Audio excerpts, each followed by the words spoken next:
desaparecieron y regresaron con historias extrañas.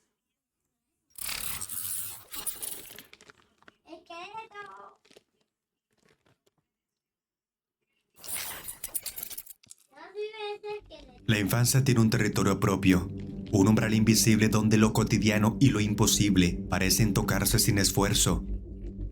Los adultos solemos llamarlo imaginación, pero para muchos investigadores, psicólogos, antropólogos, guardabosques y policías rurales, existe una idea más inquietante, que los niños conservan un don que nosotros hemos perdido, una sensibilidad capaz de convocar presencias que no comprenden, pero que reconocen de inmediato.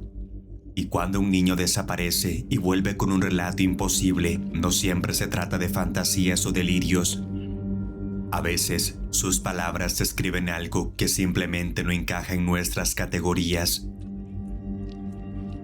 En distintas épocas y regiones del mundo, estos casos se repiten. Menores que se desvanecen de bosques, montañas o desiertos y que regresan sin heridas, sin frío, sin hambre, pero con historias de seres que nadie debería encontrar. Seres que hablan sin boca, No, eso sí está tétrico. Eso sí está tétrico. que imitan voces familiares, que acompañan sin dejar huellas. Historias que, pese a la incredulidad adulta, parecen obedecer a un patrón antiguo.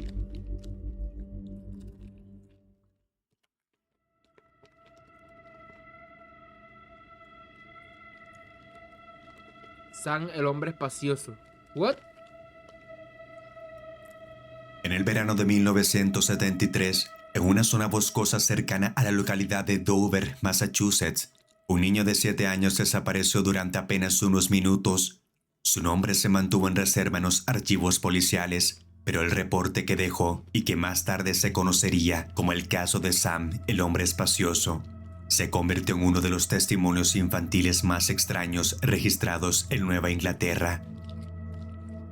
El incidente ocurrió en una tarde de julio, mientras el niño jugaba cerca del límite del bosque que rodeaba su casa.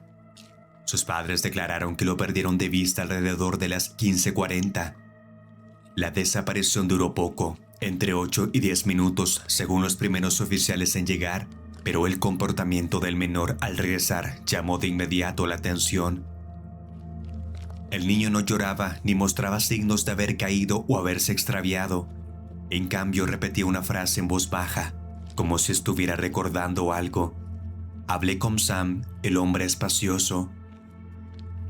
El término Spaceman, según los agentes, fue una elección del propio niño.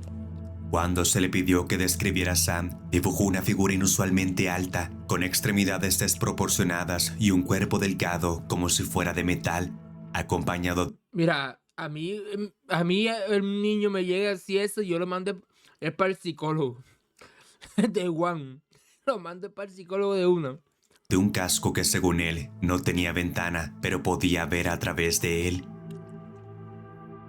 El niño afirmó que Sam lo había llamado por su nombre y que lo había invitado a seguirlo más adentro del bosque, hacia un claro donde había una casa redonda que parecía un globo. No supo explicar cómo llegó allí, ni cuánto tiempo estuvo dentro. El detalle más inquietante surgió cuando relató que Sam le habló sin mover la boca, usando algo parecido a una voz que venía desde atrás de mi cabeza, según sus palabras. Telequinesis, puede ser. Quizás el pelado se pudo haber encontrado con un alienígena, un extraterrestre, quién sabe.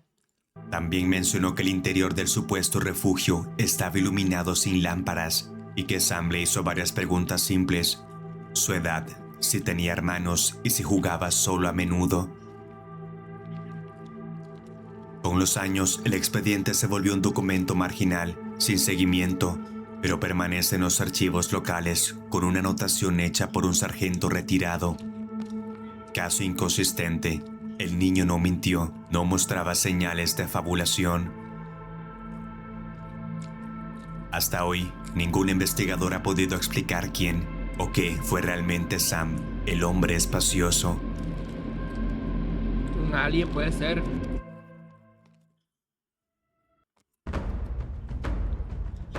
Cónchale, vale.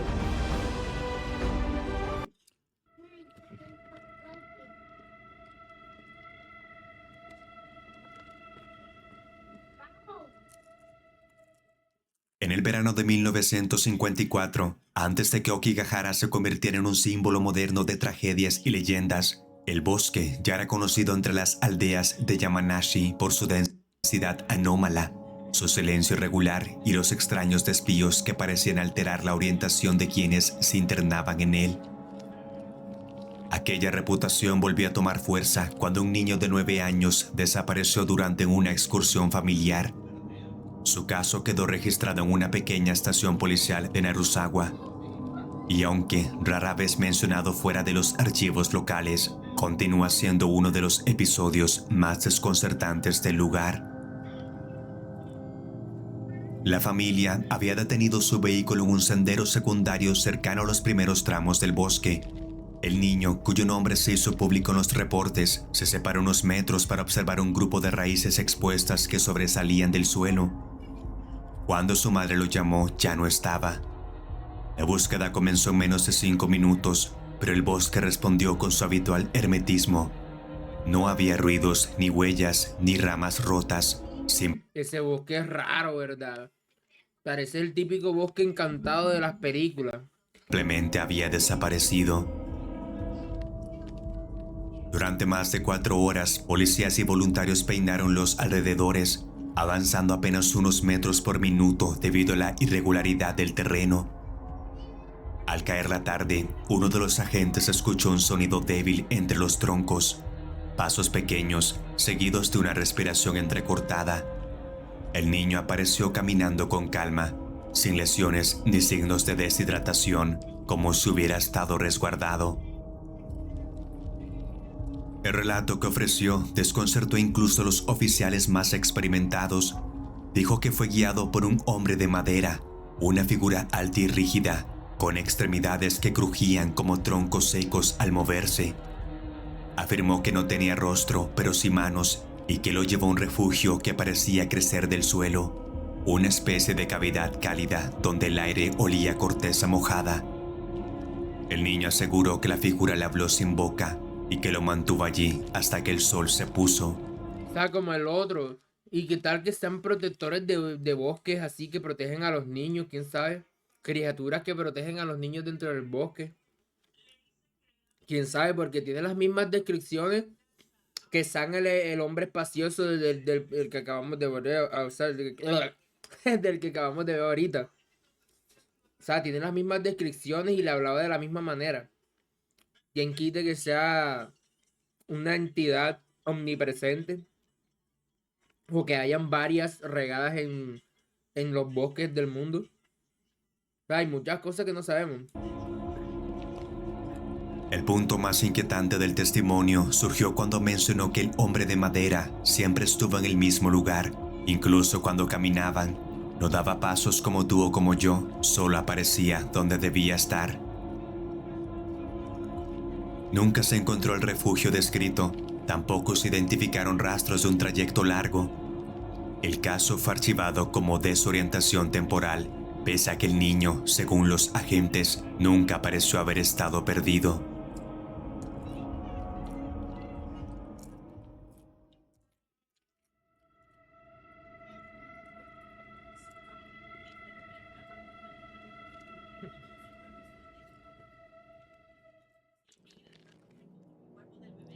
En los inviernos de la Rusia profunda, cuando el silencio cae sobre las aldeas como una manta de plomo, hay historias que la gente prefiere no recordar. Pero entre los vecinos más ancianos de Chernobyl, un remoto asentamiento incrustado en los bosques del río Kama, todavía se murmura el nombre de un niño que desapareció durante la Gran Nevada de 1987. No porque se creyera muerto, sino por lo que contó al regresar. La tarde de su desaparición, la nieve había caído tan rápido que parecía reinventar Ay, el paisaje con cada minuto. Su madre lo vio caminar ay, apenas unos pasos para recoger la leña del se cobertizo. durmió. 10 minutos después, cuando lo llamó, el patio estaba vacío. La nieve era tan reciente que debería haber dejado huellas visibles, pero no había ni una.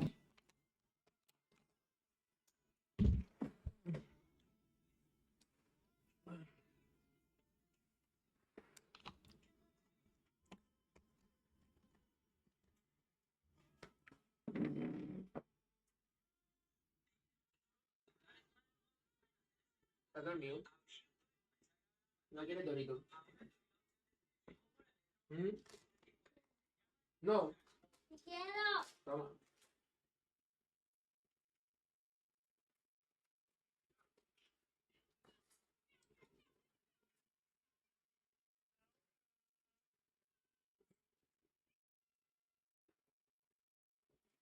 Pero no me lo vayas a regar en la cama. ¿Oíste?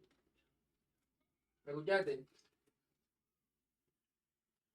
Te lo comes bien, sin regármelo en la cama ni nada.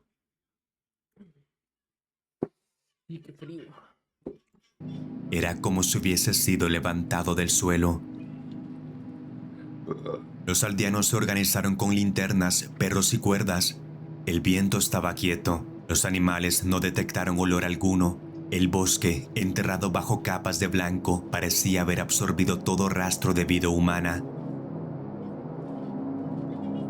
Al tercer día, cuando la búsqueda estaba a punto de finalizar, el niño emergió desde el borde de los árboles. Su ropa estaba seca, su piel, sin signos de exposición severa al frío, se movía con tranquilidad, como quien vuelve de un paseo breve y no de una desaparición mortal. Los oficiales lo entrevistaron de inmediato. Su relato fue tan pausado que resultaba difícil creer que hablara de algo aterrador. Dijo que fue llevado a una caverna bajo el río por mujeres pequeñas de ojos rojos, que el lugar tenía una luz suave sin fuego, que le dieron un líquido tibio que sabía a tierra húmeda, que hablaron con él sin mover los labios. Viste, o sea, todos tienen la misma capacidad de comunicación. Por lo que estoy viendo, o sea, todos hablan telepáticamente. En este caso, pensé que serían como estilo enanos, duendes, pero me doy cuenta que las criaturas que están como que refiriéndose son criaturas del bosque que se comunican telepáticamente. El detalle que inquietó a los presentes fue la precisión del niño al describir el interior de la supuesta caverna. Mencionó paredes lisas con arcilla cocida, un suelo templado y un pasadizo que descendía como un túnel de agua congelada. Ninguno de esos rasgos coincide con las formaciones reales de la zona.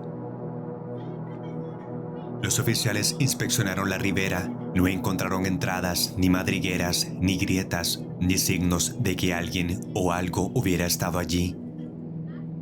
El informe final atribuyó a la historia confusión por hipotermia.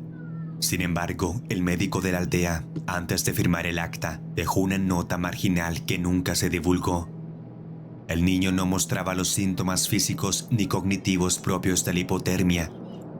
Sea lo que sea que vivió, lo recuerda con una claridad incompatible con el frío. Cule viaje.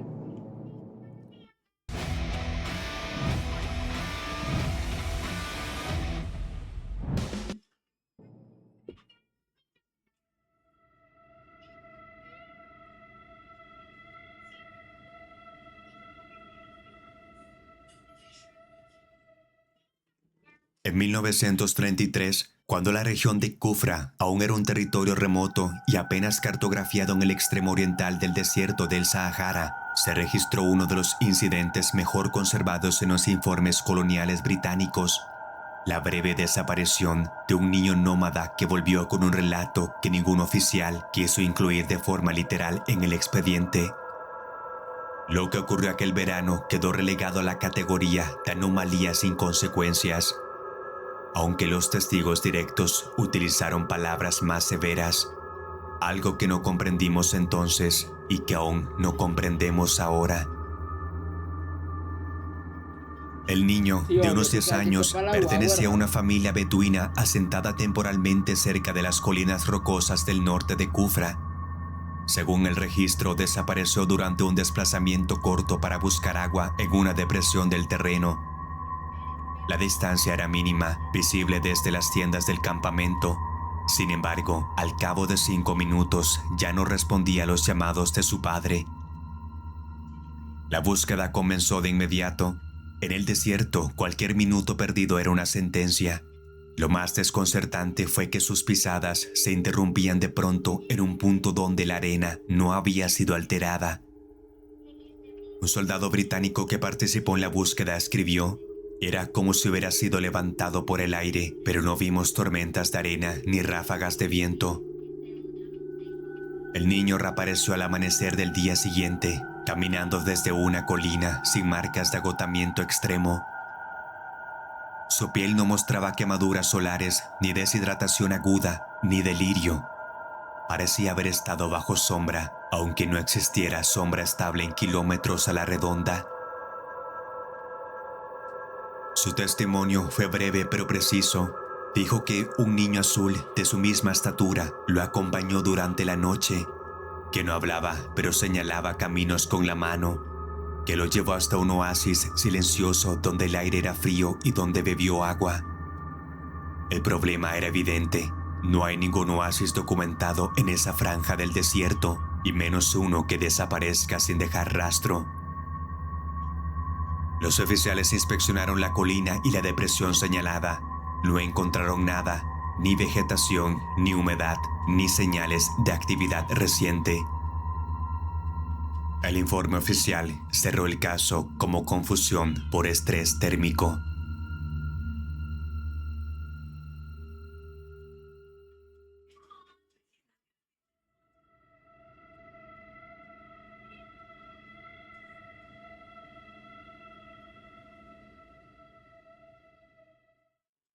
En noviembre de 1987, cuando el páramo de Ilkley Moor atravesaba una de sus temporadas más oscuras y húmedas, un niño de 10 años desapareció durante una caminata familiar cerca de las zonas menos transitadas del Moor. El área era conocida por su neblina repentina, sus desniveles cubiertos de musgo y un silencio peculiar que incomoda incluso a los excursionistas experimentados.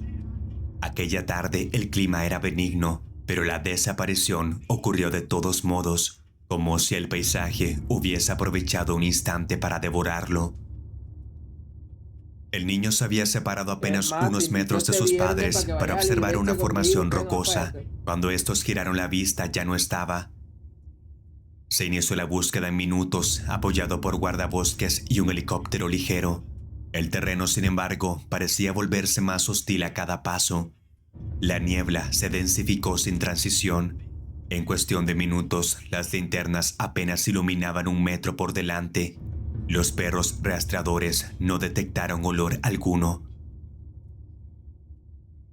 Fue encontrado casi 3 horas después, sentado en una ladera, con la ropa ligeramente húmeda, pero sin signos de haber caído o rodado por el terreno irregular. Su temperatura corporal era estable, su pulso Créeme que te normal. va a servir bastante, Parecía hermano. más Si me ha sorprendido servido a de ver a mí, los sé que te va a servir rescatistas a que ti. afectado por su desaparición. Los investigadores tomaron su declaración esa misma noche. El niño describió haber seguido una figura delgada y gris, de piernas torcidas y movimiento inusual. No corría, simplemente cambiaba de posición cuando él parpadeaba, como si la distancia entre ambos se reacomodara a su voluntad. Dijo que la figura lo condujo entre rocas que él no había visto antes, hasta un claro donde la luz venía del suelo. Lo más desconcertante fue la descripción del rostro. No tenía boca, pero hablaba como si la voz estuviera dentro de su cabeza. El niño insistió en que la figura le preguntó su nombre y lo observó en silencio durante varios minutos, ladeando la cabeza con movimientos mínimos, casi mecánicos. Uy, no, qué feo. O sea, se mueve como que tipo así. Que le vaina barra. No se encontraron huellas ni rastros de otra persona, ni evidencia de haber abandonado el área en un radio lógico. El oficial a cargo escribió una nota que afirmaba que la actitud y el comportamiento del niño era el de alguien que estaba seguro de lo que decía.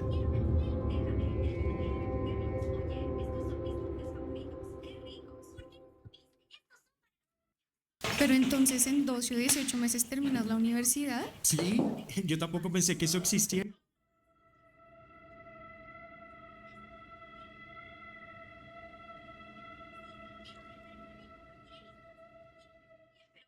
En 1948, en los pueblos andinos que rodean la Cordillera Blanca, los relatos sobre espíritus tutelares y criaturas zoomórficas eran parte del folclore cotidiano. Sin embargo, un caso registrado en las faldas del Huascarán llamó la atención de los gendarmes locales por un detalle inusual. El niño involucrado regresó con un relato tan específico y coherente que fue tomado por escrito, aunque nunca divulgado fuera de la región. Dímelo, Cami. Todo bien. No sé dónde estará metido ese lobo. La familia del niño, dedicada al pastoreo, se desplazaba por los senderos que bordeaban las quebradas rocosas del Parque Nacional. El menor, de unos 7 años, se había adelantado unos pasos para observar unas hierbas medicinales. El terreno parecía estable, sin pendientes abruptas, pero en un intervalo de menos de un minuto desapareció de la línea de visión. Las quebradas pueden tragarse un adulto sin dejar rastro, pero la ausencia de un cuerpo, de un rastro de caída o de signos de deslizamiento desconcertó incluso a los arrieros acostumbrados a la montaña. La patrulla recorrió los cauces secos, los senderos secundarios y las repisas rocosas sin encontrar indicios. Pero el niño reapareció 72 horas después, caminando con paso firme, sin heridas ni deshidratación severa. Su ropa estaba limpia y su temperatura corporal normal, algo imposible tras 3 días expuesto a noches andinas que bajaban de cero. Bien, mami. ¿Tú cómo estás? ¿Cómo estuvo tu lunes festivo? ¿Cómo estuvo? En su declaración dijo haber sido acompañado por un ser alto como un hombre, pero con cabeza de llama y ojos muy oscuros. No lo describió como una amenaza, sino como una guía. Afirmó que lo llevó a un refugio de piedra, que no estaba cuando pasó por allí, donde el aire era cálido y donde escuchaba agua correr detrás de las paredes. El ser le habló con voz humana, pero como si la garganta viniera de más adentro del pecho. ¿Hasta qué hora trabajaste hoy? Sí, comí temprano hoy y ahorita me comí medio dorito, pero me estaba cayendo mal y se lo di a mi sobrino para que se lo acabara. Cuando se le preguntó por qué volvió, respondió que el ser lo despertó al amanecer y señaló la salida, diciéndole que ya no podía quedarse Desde temprano, ¿qué? porque la montaña había cambiado de ánimo. La patrulla revisó el área señalada por el niño. No encontraron caverna, Papi, no debe estar encontraron llamando a la refugio, gente, debe no estar encontraron llamando humedad gente. ni formaciones que se ajustaran a la descripción. El informe concluyó que el niño sufrió un episodio de alucinación. Pero en la montaña, los Qué encuentros bueno. suelen ser más ¿Qué tal estuvieron las ventas? ¿Qué tal estuvieron las ventas? Que se pone ahí con una llamadera ahí. No. antiguos que los caminos.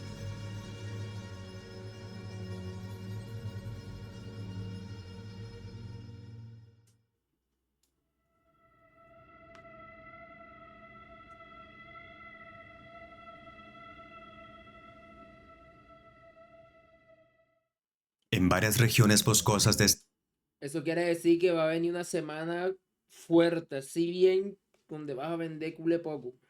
Estados Unidos, especialmente en áreas protegidas del noroeste y del este montañoso, se han documentado desde la década de 1960 una serie de casos que comparten un patrón inquietante. Niños que desaparecen durante minutos u horas en zonas de difícil acceso y que, al regresar, describen encuentros con entidades imposibles. Los informes no guardan relación entre sí, pero los testimonios comparten elementos suficientes como para haber creado un expediente informal entre los guardabosques. Tú ves también Extra Normal. Ay, yo también lo veo. Deja que se acabe este videito y pongo uno. Aunque yo veo es podcast paranormal. Yo también veo esto, man. A veces mencionado como los casos del monte nativo, aunque el nombre sea más un recurso interno que uno. Me gusta más el de podcast paranormal porque, o sea, va más de alienígenas ya. Más de cosas alien y cosas así. Pero el extra normal también me gusta porque Ese también es más de miedo como tal. Ambos me gustan, pero me gusta más el de Fepo. Porque habla más de aliens y toda esa vaina. Ubicación real. La mayoría de las desapariciones ocurren en áreas con topografía irregular, bosques densos de coníferas, barrancos, pequeñas cuevas y ríos poco profundos.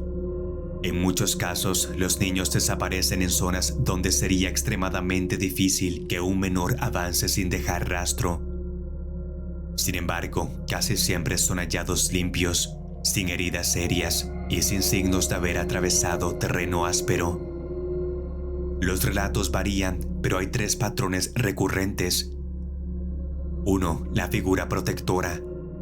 Algunos niños afirman haber sido acompañados por un ser peludo, como un oso que camina como persona y que los lleva a una cueva cálida.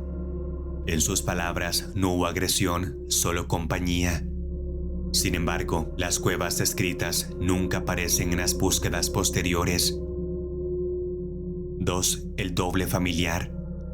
Otros aseguraban haber visto a un familiar, una abuela, un tío, un hermano, que los tomó de la mano y los condujo por un camino que no reconocen. Cuando los padres preguntan, los menores insisten en que la voz era igual, pero la cara estaba un poco apagada. Estos testimonios suelen generar más inquietud que consuelo. No, qué miedo. En varios casos, los niños dicen haber seguido una luz baja, flotante, que se movía lentamente entre los árboles y los mantenía en calma.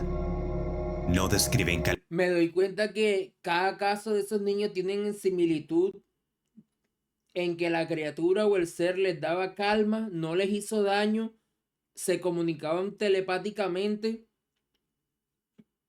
y que los guió tanto en el proceso en el que iban y en la llegada. Sobre todo el que tenía forma que tenía una casa en forma de globo que básicamente se podía decir que es una nave. Y ahora este que es un ser de luz así que le transmitía calma. Normalmente los que han tenido contactos y vainas así con seres así, dicen que esos extraterrestres o esos seres les genera una calma, o sea, les genera calma como tal.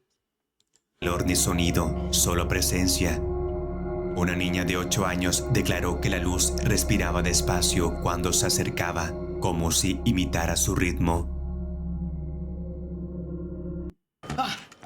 Work is a pain in the apps. My files are in this app. My chat's in this app. A pesar de las investigaciones, nunca se registraron huellas, madrigueras, refugios improvisados ni animales correlacionados con los relatos. La mayoría de los expedientes oficiales clasifican los testimonios como confusión por estrés o sugestión infantil. Pero en un documento fechado en 1998, un guardabosques experimentado dejó una reflexión que resume el desconcierto colectivo. Los niños no describen criaturas ni fantasías, describen compañía. Y a veces lo más difícil de explicar no es lo que vieron, sino quién los estaba esperando. Cule viaje. A lo largo del mundo, estos archivos permanecen ocultos entre reportes médicos, notas marginales y testimonios que la burocracia prefiere clasificar como confusión o imaginación infantil. Pero cuando se observan juntos, caso tras caso, la pregunta ya no es qué vieron aquellos niños, sino por qué regresaron tan tranquilos, tan intactos, como si hubieran estado en manos de algo que no deseaba dañarlos, sino vigilarlos o estudiarlos. Aliens. Quizá los adultos dejamos de percibir aquello que nos rodea. Quizá el mundo nunca fue completamente nuestro. Y tal vez en esos minutos en que un niño desaparece, simplemente vuelve a cruzar un umbral que nosotros ya no sabemos ver.